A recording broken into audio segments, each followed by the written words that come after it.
I'm Janet Dupree from Engagement Dynamics. On the 14th of August 2020, we launched our unique global Astute Woman events. The 3-hour online function flew by, with deep engagement and short, riveting presentations from an exceptional lineup of speakers. Participants were encouraged and inspired with thought-provoking poetry, performance, art, and music integrated into profound leadership learning conversations. The presentation which follows is a clip from this extraordinary encounter.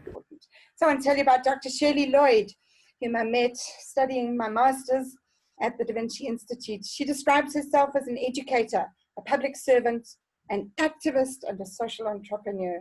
She believes in social justice and views her work in education and training, and particularly related to the NQF and recognition of prior learning as part of fulfilling her life's work.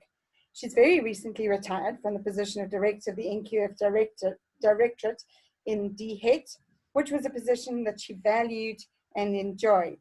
She holds a PhD and has been a teacher, a lecturer, an inspector of education, a principal of 2 TVET colleges, a senior manager in a CETA, and she worked in national government departments. Her bio goes on and on, but I want to finish by saying she believes that it is most important to remain current and active in one's field of study and is energized by applying the principles of Ubuntu, Batopele, and Tumamina. And I've heard her say those words so often. Shirley, thank you so much. Over to you.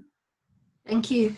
I'm going to be speaking about pivoting institutions towards agility and flexibility in uncharted contexts. And we all know that we are living right now in one of the most traumatic and different times, certainly in our lifetimes. So we're living in times of uncertainty. There are 3 disruptors in particular, which I've looked at, which are really creating the thinking environment: the 4th and 5th industrial revolution, the future of work, and certainly COVID-19.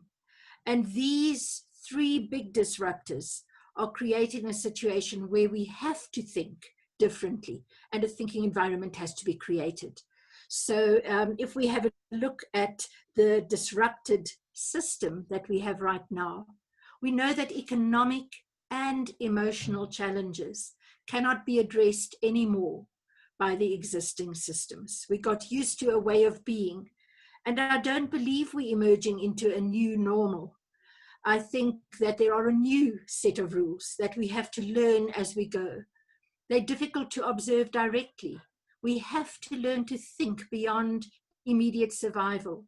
We have to think about new core values. We have to think about fixing a crippled system. And we have to think about learning in a thinking environment. Teaching and learning are different now. Cognitive skills, nimble ways of thinking, pivoting quickly, and different modes of problem solving. Different modes of teaching and learning. We have to know what learning is possible and what learning matters. Blended, online, remote, face-to-face, and even smaller chunks of meaningful learning now come to the fore.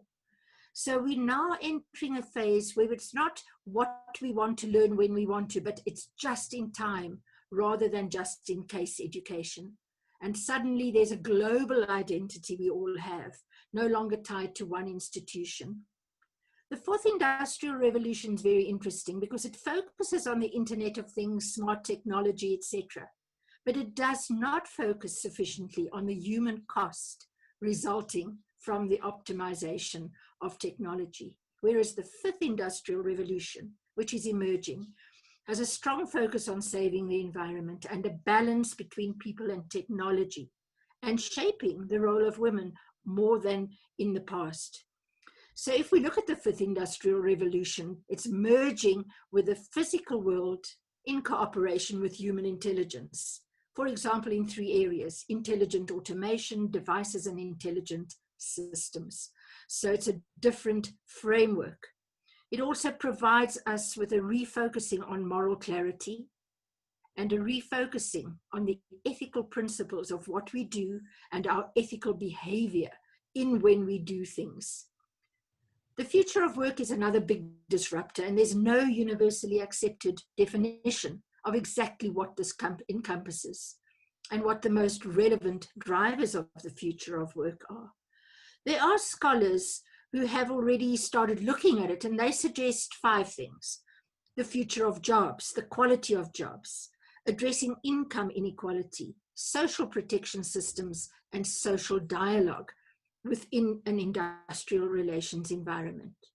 Nancy Kline, one of my favorite authors, says everything we do depends for its quality on the thinking we do first.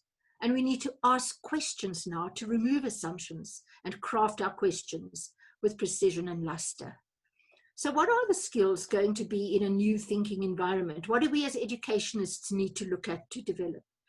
Curiosity, creativity, empathy and judgment, spontaneity, communication, and interpersonal skills. Some of the cross-professional skills are emerging. It's no more just a single skill, but we have to look at how we're going to work in a situation with multiple intelligences, critical reflection. And Sakwa developed the NQF, who had the critical cross-field outcomes. So go and read that, which demonstrates an understanding of the world as a set of related systems by recognizing that problem-solving contexts don't exist in isolation. Critical thinking skills become of the most important. We have to be able to participate as reasonable and responsible citizens. We have to be culturally and aesthetically sensitive and develop entrepreneurial environments.